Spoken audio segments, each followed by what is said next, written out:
Amirxon Alixo'jayev va Fazliddin Madrahimovning jangi bo'lishi mumkinligini eshitib, men to'g'risi bu jangga qiziqish bildirdim. Nimaga? Bu jang stilistik jihatdan juda ham qiziq va mana Doston Bozorov adashmasam kamarini qoldirib, menimcha boshqa promotionga o'tmoqchiman, adashmasam yangi mana marralarni mo'ljallab turibdi va o'ylaymanki bu to'g'ri qaror. Bu haqida oldingi videomizda gaplashgan edik. Xo'p, endi do'stlar, kim bu jangda g'olib bo'la olishi mumkin? Men o'ylaymanki, stilistik jihatdan to'g'ri Fazliddin Amirxonga juda ham noqulay raqib. Amirxonda parterda muammolar borligini bilamiz. Men o'zim ham bir vaqtlar Amirxon bilan urushganman musobaqada va parterda muammosi bor, lekin u to'xtab qolgani yo'q. U ishlayapti, o'z ustida ishlayapti va xatolarni to'g'ri olyapti va Amirxon shunday jangchiki, unga bitta xatoga yo'l qo'ysangiz bo'ldi, u kechirmaydi va jangni xohlagan vaqtida tugatib qo'yishi mumkin.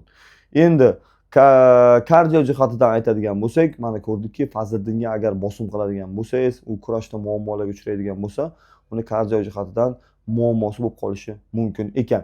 Endi Fazliddin uchun bu jang qanday bo'lishi mumkin?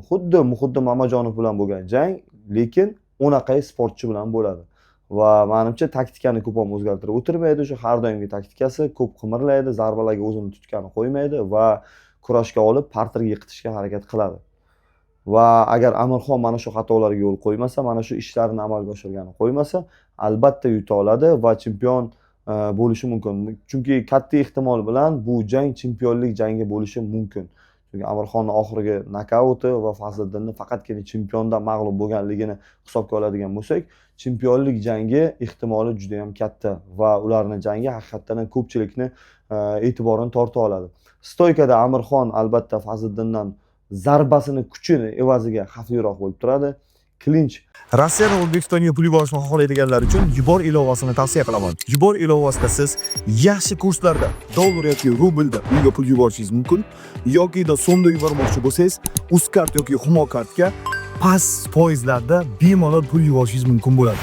Yubor ilovasini siz App Store yoki Google Play dan skachat qilib olishingiz mumkin, yoki kommentariyaga, videoni kommentariyasiga o'tamiz va o'sha yerda silka orqali o'tib skachat qilib olasiz. Hammaga Yubor ilovasini tavsiya qilaman. Yubor. Topganingiz barakasi bilan.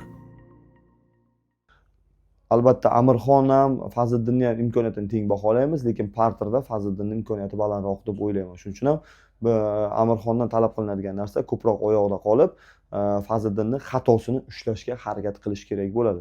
Shunaqa do'stlar, fikrlaringizni kommentariyaga kutib qolaman. Hali videolarda ko'p takliflaringizni kutaman va hammalaringizga rahmat kuzatganlar uchun. Salomat bo'ling.